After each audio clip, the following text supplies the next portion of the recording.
Evangelho de Marcos, capítulo 3, versículos de 1 a 6, diz assim a palavra de Deus. De novo, entrou Jesus na sinagoga e estava ali um homem que tinha ressequida uma das mãos. E estavam observando a Jesus para ver se o curaria em dia de sábado, a fim de o acusarem. E disse Jesus ao homem da mão ressequida: vem para o meio. Então lhes perguntou: é lícito no sábado fazer o bem ou fazer o mal? Salvar a vida ou tirá-la? Mas eles ficaram em silêncio, olhando-os ao redor, indignado e condoído com a dureza do seu coração, disse ao homem: estende a mão. Estendeu-a e a mão lhe foi restaurada. Retirando-se os fariseus, conspiravam logo com os herodianos contra ele, em como lhe tirariam a vida. Até aqui a leitura da palavra do Senhor. Vamos orar. Irmãos, há um personagem na história que se chama John Newton. John Newton, ele foi um capitão de um navio negreiro, onde ele transportava muitos e muitos escravos. Mas, em uma dessas viagens, veio uma grande tempestade nesta viagem em alto mar. E John Newton, um homem endurecido, um homem que tem o seu coração fechado, um homem que não ligava para a situação daquelas pessoas que ele estava transportando, se vê desesperado. E nesse desespero, ele clama ao Senhor: se há algum Deus verdadeiro, que este Deus me atenda. Depois daquilo, John Newton começa a estudar a Bíblia, se arrepende dos seus pecados e começa a pregar o Evangelho até que ele se torna um pastor anglicano. Ele vai escrever um dos hinos mais belos da história. Ele vai escrever um hino que você certamente já ouviu em algum filme, que é Amazing Grace, que é maravilhosa graça. Um homem que era endurecido, um homem que transportava escravos, agora foi alcançado pelo Evangelho e vai trabalhar ativamente para que aquilo se encerrasse, aquilo se acabe. Então, um homem que tem a sua história manchada, quando encontra com Jesus, tem a sua história mudada. E agora, nós sabemos o que é o poder do Evangelho na vida de um homem que traficava escravos. Nesta noite, não deixe o seu coração continuar endurecido. John Newton, um coração endurecido, foi quebrado pelo Evangelho. E aqui em Marcos 3, vai mostrar para nós 3 conselhos para que nós não deixemos o nosso coração ser endurecido. Então, o primeiro conselho, nos versículos 1 e 2 é: não vigie Jesus para acusá-lo. Não vigie Jesus para acusá-lo. De novo, entrou Jesus na sinagoga. Então, até aqui nós vimos Jesus várias vezes indo à sinagoga. E Marcos está mostrando isso muito claramente. Mostrando assim, mais uma vez, de novo, Jesus vai até a sinagoga. E lembrem-se, o relato anterior, aqueles homens estão aí questionando Jesus sobre o sábado. Jesus diz: eu sou o Senhor do sábado. Então, a história continua no mesmo dia e Jesus agora está em uma sinagoga. Então, a caminhada que Jesus faz através dos campos é para o destino de uma sinagoga. Eles ouviram sobre o sábado, e ainda não entenderam, não compreenderam aquilo que Jesus realizaria nos sábados. Então, quando Jesus entra na sinagoga, estava ali um homem que tinha ressequida uma das mãos. Então, assim como eu falei para as crianças, a mão estava inutilizável. Ele não tinha os movimentos comuns que você tem na sua mão. Ele estava com uma mão deficiente, uma mão paralisada. E estava ali na sinagoga. Nós não sabemos se ele está ali porque ele foi ali atrás de alguma coisa ou se os fariseus os levaram até lá para provar Jesus. Parece, pelo jeito que a história está sendo contada, está sendo narrada, parece que tem aqui um fundamento em que os fariseus montaram aquela cena para pegar Jesus. Então, parece que eles estão criando uma cena para atrapalhar o ministério de Jesus. Por isso que no versículo 2 vai dizer o seguinte: e estavam observando a Jesus. Quem estavam observando? São os fariseus e as pessoas que estão ali reunidas. Então, a gente vê que este homem não está no centro, ele não está gritando, ele não está clamando, ele só está naquele ambiente que provavelmente poderia passar desapercebido, porque ele não faz igual a outras personagens que gritam: filho de Davi, tenha misericórdia de mim. Então, ele está em um canto parado, só que os fariseus estão observando a Jesus para ver se o curaria em dia de sábado, a fim de quê? A fim de o acusarem. Então, parece que os fariseus pegaram esse homem, colocaram na sinagoga para que eles observassem Jesus, se Jesus ia curar ou não aquele homem, para acusar Jesus de quebrar o sábado. Então, o sábado, mais uma vez, está aqui em evidência no ministério de Jesus. Eles querem, porque querem, acusar Jesus de quebra do sábado.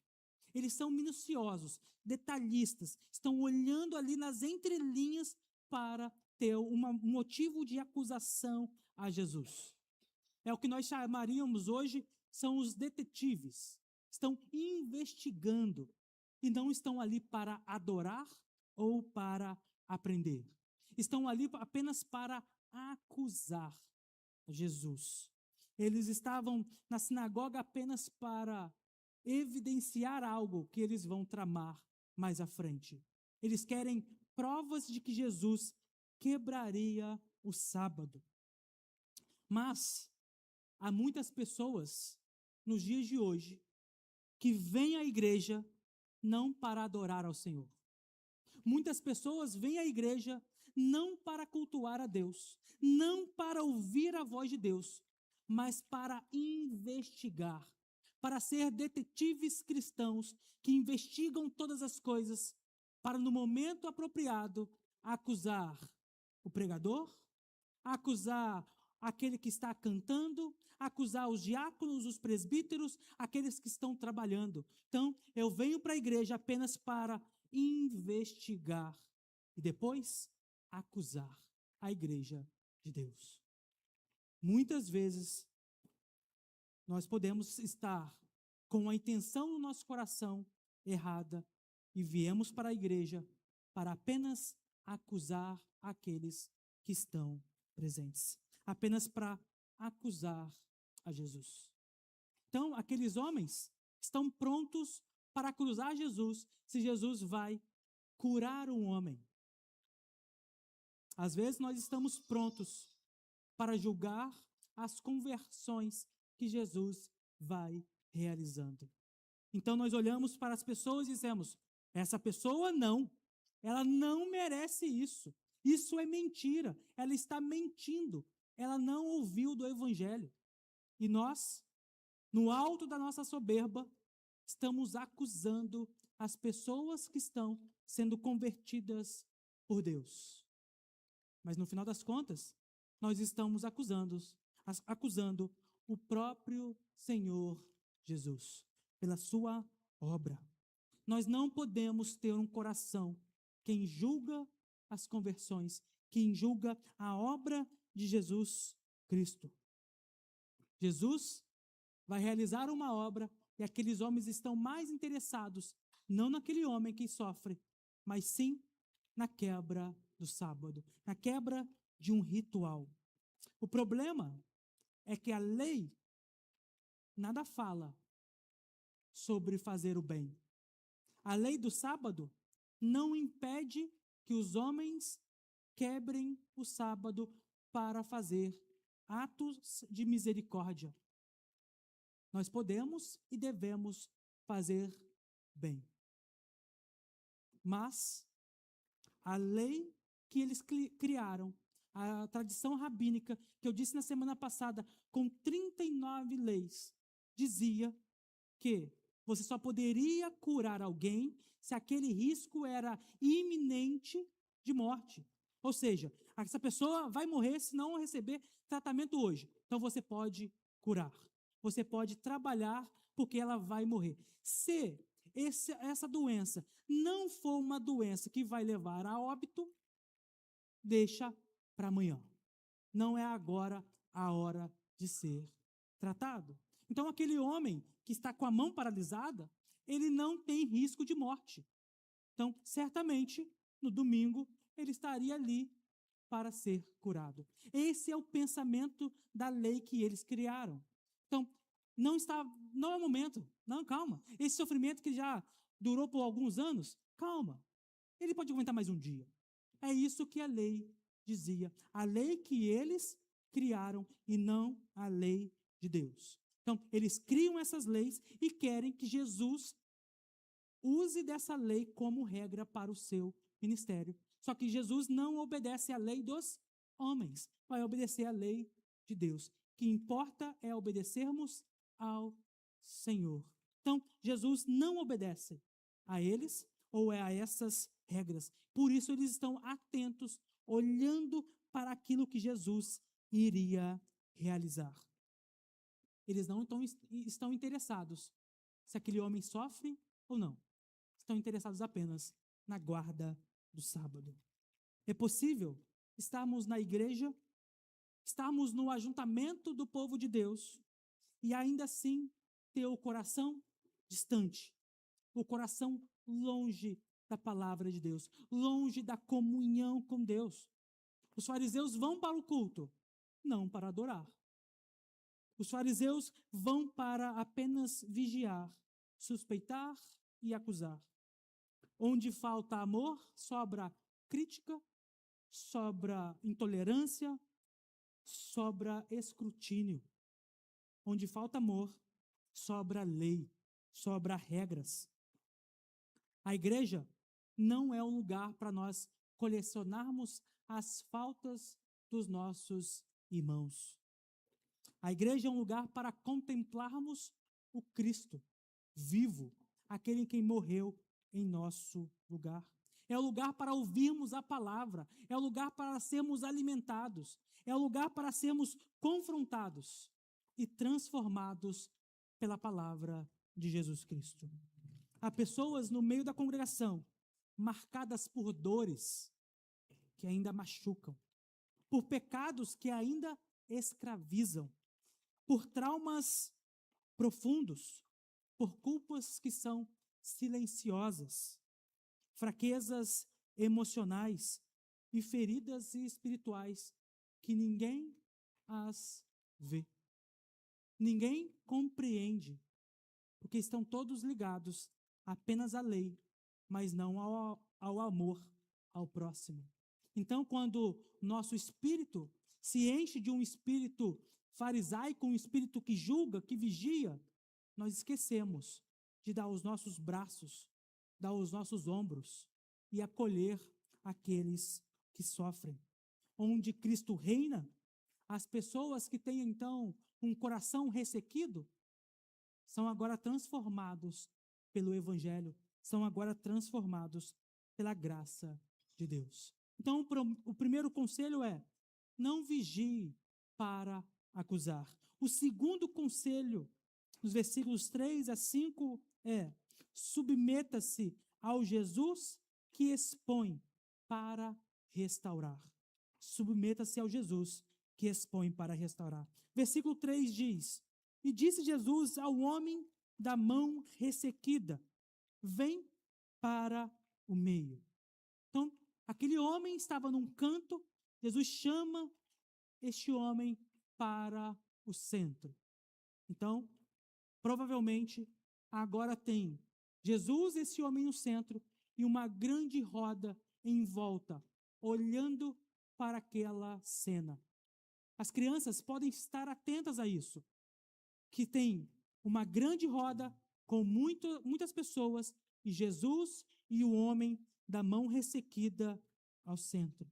Jesus chama para a luz aquilo que ele vai restaurar, vai transformar. O seu pecado, as suas dores, as suas chagas não podem ficar escondidas no cantinho do seu coração para ser resolvida.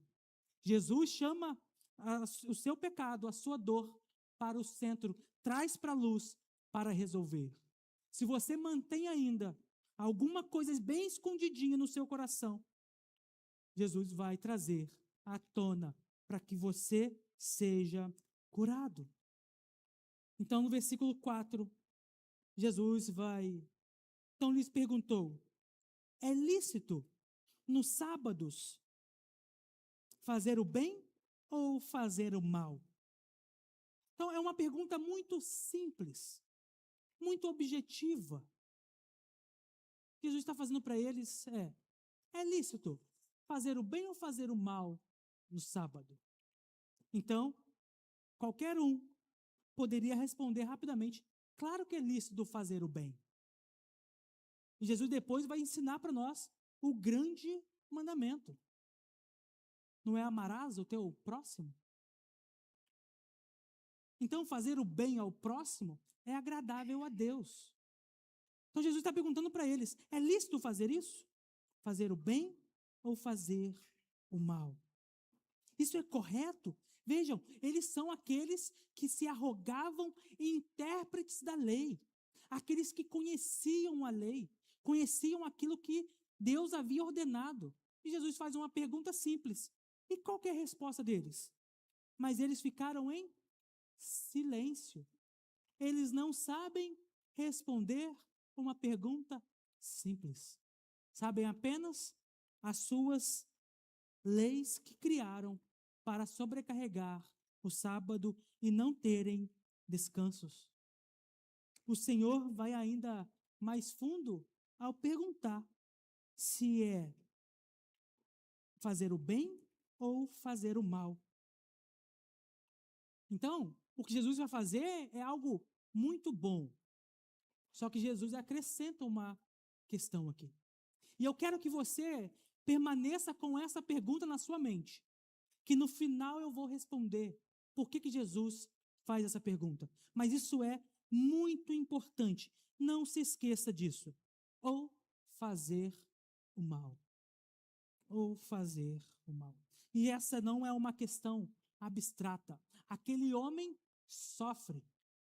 Naquele tempo não tinha um home office, que você ficava em casa, trabalhando, tranquilo, sem se esforçar.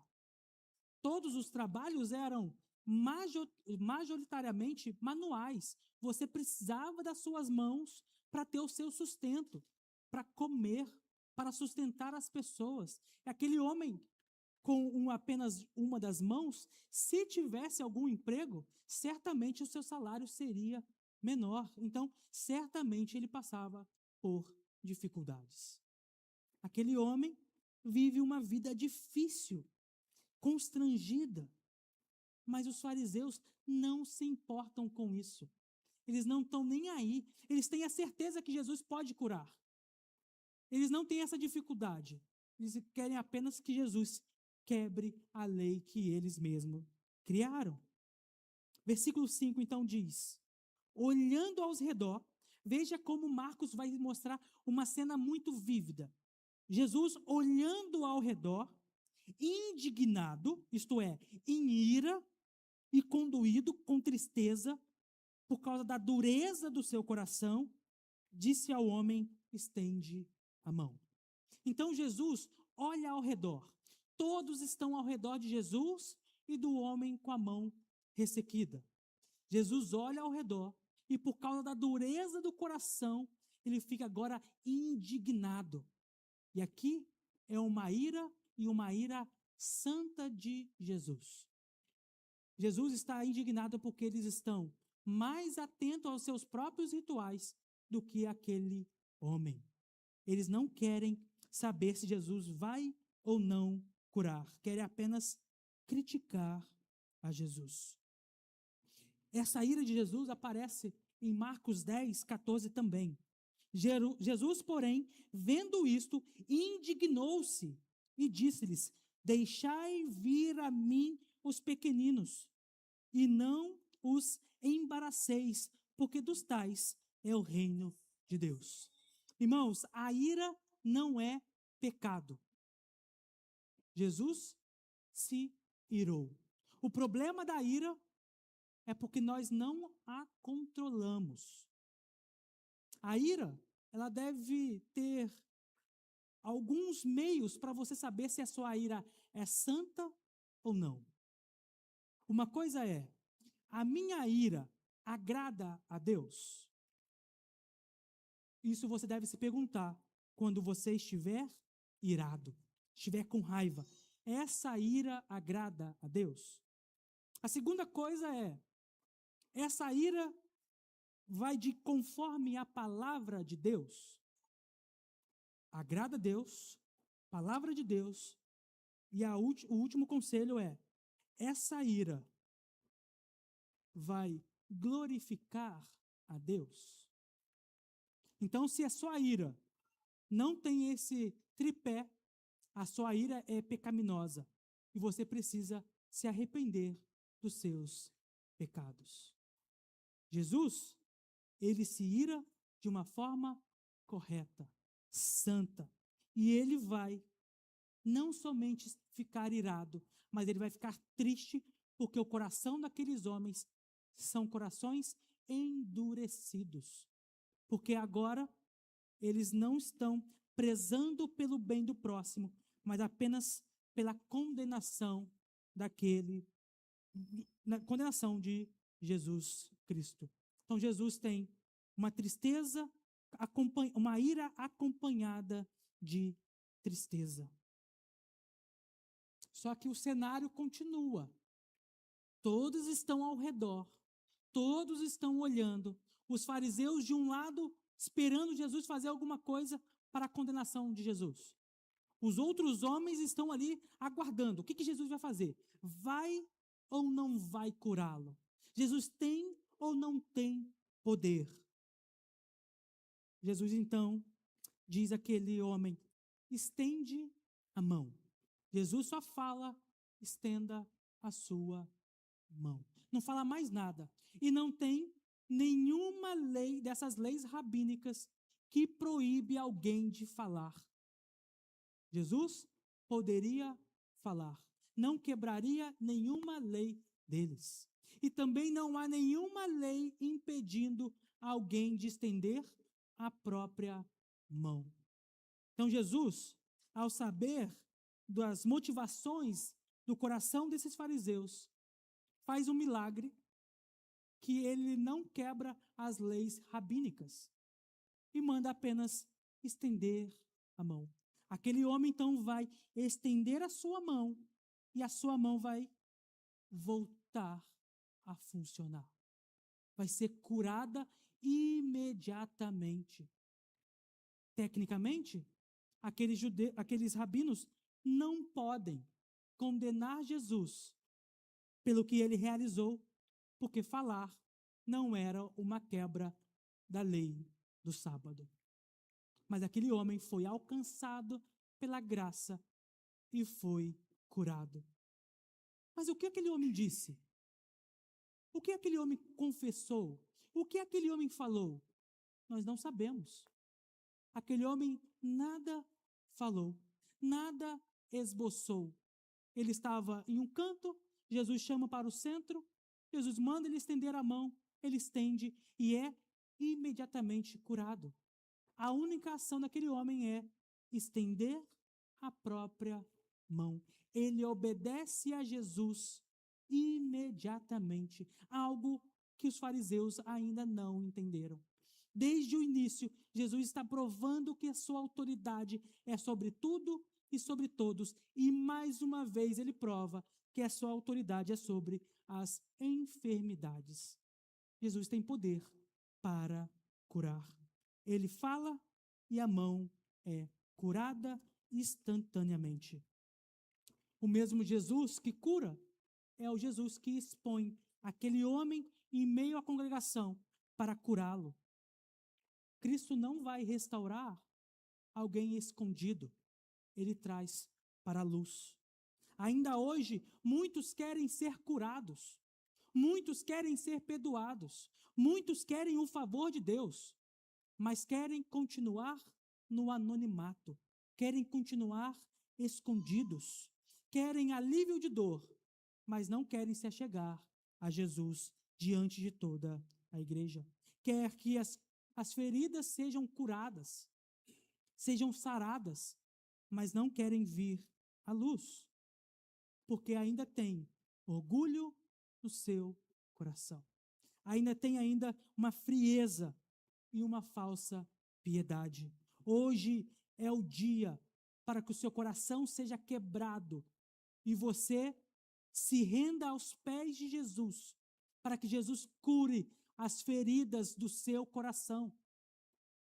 Não adianta ser amigo, não adianta ser presente, precisa estar com o coração quebrado diante de Deus. Não adianta continuar no submundo do cristianismo sem vir para a superfície. É necessário se submeter à ordem de Jesus de vir ao centro e estender as suas feridas, as suas mãos, para que o seu coração seja então curado. O homem não argumenta, apenas obedece imediatamente a Jesus. Irmãos, aqui não é lugar para o seu ego ser acariciado. Aqui não é lugar para eu ficar fazendo carinho. Aqui é lugar para que a palavra de Deus nos confronte e nos transforme. Nós não podemos viver escondidos. Nós não podemos achar que somos amigos da igreja. Nós precisamos compreender que nós estamos debaixo da autoridade. Se fosse para fazer carinho, massagem, era melhor que todos ficássemos em casa e fôssemos cuidados pela nossa esposa, pelo nosso esposo, pelos nossos filhos. A palavra de Deus confronta, machuca, para que você seja liberto de uma mão ressequida, de um coração ressequido. Não adianta viver como se nada disso fizesse sentido. Ao olhar para essa situação, você tem duas respostas. Uma resposta é estender a mão, e a outra resposta está no versículo 6, que é o nosso terceiro conselho para essa noite. Não rejeite Jesus para destruí-lo. Então, qual que é o efeito da ação de Jesus Cristo no coração dos legalistas? Versículo 6. Retirando-se os fariseus, conspiravam logo com os herodianos contra ele, em como lhe tirariam a vida. Lembrem da pergunta que eu pedi para vocês segurarem para o final, que era, ou fazer o mal? Aqueles homens vão tramar agora algo maldosamente. Eles fazem aqui um plano para matar Jesus. Se era pecado curar alguém no sábado, ainda mais pecaminoso é em um sábado tramar para tirar a vida de alguém. O coração deles está tão endurecido que eles estão tramando a morte. Eles acusam Jesus de quebrar o sábado, mas não veem que eles mesmos estão quebrando o sábado. Tramar a morte é pecado. Tramar a morte é aquilo que não agrada a Deus. Jesus, em Mateus 5, 21, vai dizer: ouvistes o que foi dito aos antigos, não matarás, e quem matar estará sujeito a julgamento. Eu, porém, vos digo que todo aquele que sem motivo se irar contra o seu irmão estará sujeito a julgamento, e quem proferir um insulto a seu irmão estará sujeito a julgamento do tribunal, e quem lhe chamar tolo estará sujeito ao inferno de fogo. E o apóstolo João, na primeira de João, diz: todo aquele que odeia seu irmão é assassino. Ora, vós sabeis que todo assassino não tem a vida eterna permanente em si. Aqueles homens estão acusando Jesus e fazem algo muito pior. A resposta ao evangelho ou é estendo a minha mão, ou é a acusação e rejeição a Jesus. O evangelho nunca volta vazio. O evangelho não volta do mesmo jeito. Aquele homem que sofria com a sua mão não podia ser curado, mas eles agora podem fazer planos com os herodianos para matarem Jesus. Os herodianos são aí uma classe de políticos daquela época, que estão trabalhando juntamente com Herodes.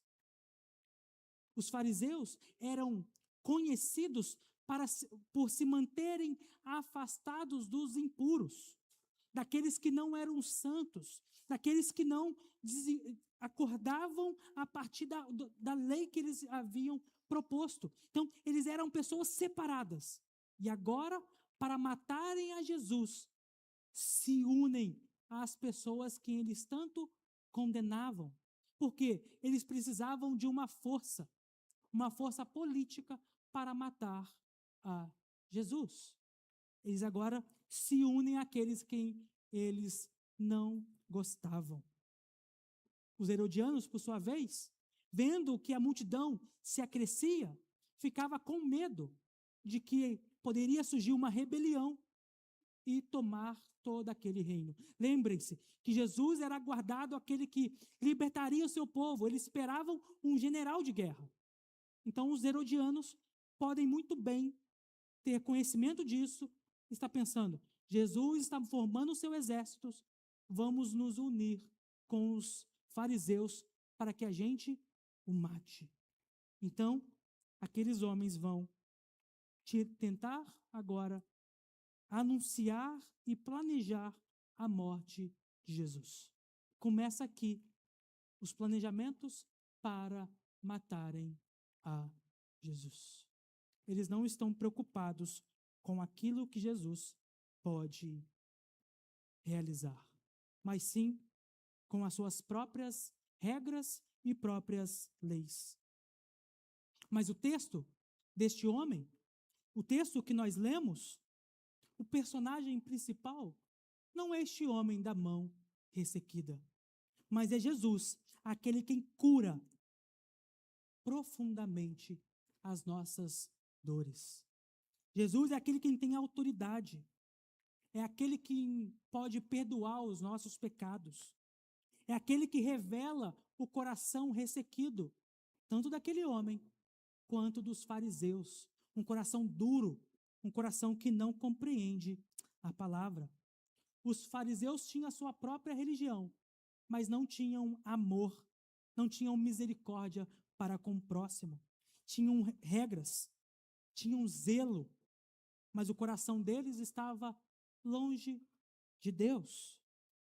E antes de condenarmos os fariseus, precisamos reconhecer que sem Cristo nós seríamos da mesma estirpe. Também temos a nossa dureza, o nosso coração cheio de orgulho. Temos um coração muitas vezes frio diante das necessidades alheias. Mas quando Jesus entra em cena, restaura o nosso coração, perdoa o nosso pecado, nós temos agora um olhar compassivo para com o próximo. Nós sentimos agora as dores daquelas pessoas que estão ao nosso redor. Ele chama o homem para o meio, expõe a sua miséria, mas sem humilhá-lo. Traz aquele homem por sua palavra poderosa e transforma essa vida.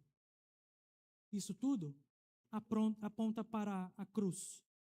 Ao estender a mão para restaurar o homem, Jesus caminha em direção aos homens que estenderiam as mãos para crucificá-lo. Aqueles homens vão agora crucificar a Jesus. Ele cura aquele homem que tem a mão ressequida e por isso ele é rejeitado. Jesus faz o bem e por isso é condenado.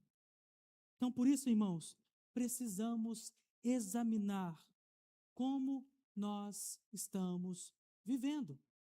Como você tem vivido todos os dias da sua vida? Você tem sido alguém que anuncia a lei e condena? Ou você tem vivido a partir da misericórdia e do amor de Deus? O seu coração está endurecido onde você ouve a palavra, ouve o Senhor e nada muda, nada se transforma? Ou a cada dia você está sendo aperfeiçoado através da palavra? Na prática, isso aparece quando nos tornamos muito críticos, muito observadores, muitas vezes julgadores.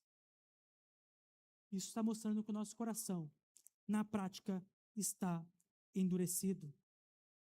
Por isso, a pergunta desta noite é: o seu coração ainda sente a palavra de Deus? Você ainda se estremece diante da palavra? Você ainda se alegra quando Cristo restaura alguém? Ainda tem compaixão pelos feridos? Por aqueles que estão sofridos? Porque onde o coração endurece, a religião continua fria, vazia, sem amor, e a sua vida com Deus acaba, é extinta. É quando você tem que parar agora para examinar a sua própria vida, o seu próprio coração profundamente. E se há algo assim, apresente-os diante de Jesus, para que Ele cure o seu coração ressequido. Quando você fizer isso, apresentar as suas dores, o seu coração, a sua amargura, a sua tristeza, diante de Deus, a consequência será uma vida mais plena e mais completa em Jesus. Você tem sobrevivido, mas você não tem vivido uma vida abundante que Jesus promete. O seu coração vai se tornar um coração mais quebrantado, mais sincero, mais disposto a obedecer. Sabe por que é tão difícil obedecer? Porque você está escondendo alguma coisa de Jesus. Que você não está se dedicando a Ele. Ao invés de vigiar a vida de quem está ao seu lado, quando você obedece, você aprende a examinar o seu próprio coração. Nós não podemos viver uma comunidade que olha só externamente. O irmão fulano de tal faz isso e aquilo. Eu sou santo, eu sou certinho, mas no final de tudo, eu estou tramando para matar Jesus. Eu estou tramando para tirar a vida de Jesus. Para concluir, irmãos, John Newton, foi encontrado dentro de um navio cheio de escravos. Seu coração foi quebrado. Que você, nesta noite, tenha o seu coração quebrado pela palavra, quebrantado pela palavra. Essa é uma advertência muito séria que nós precisamos ouvir. O pior estado de um homem não é apenas estar errado, mas estar errado sem sentir mais que está errado. Se você já faz os seus pecados, os seus atos pecaminosos, e você não sente mais que está errando, isso é um problema seríssimo. Se você está nessa situação, confesse o seu pecado e peça ao Senhor que o Espírito Santo volte a incomodá-lo com o seu pecado, com os seus erros. Porque permanecer no erro é um problema seríssimo diante de Deus. Que o Senhor nos abençoe.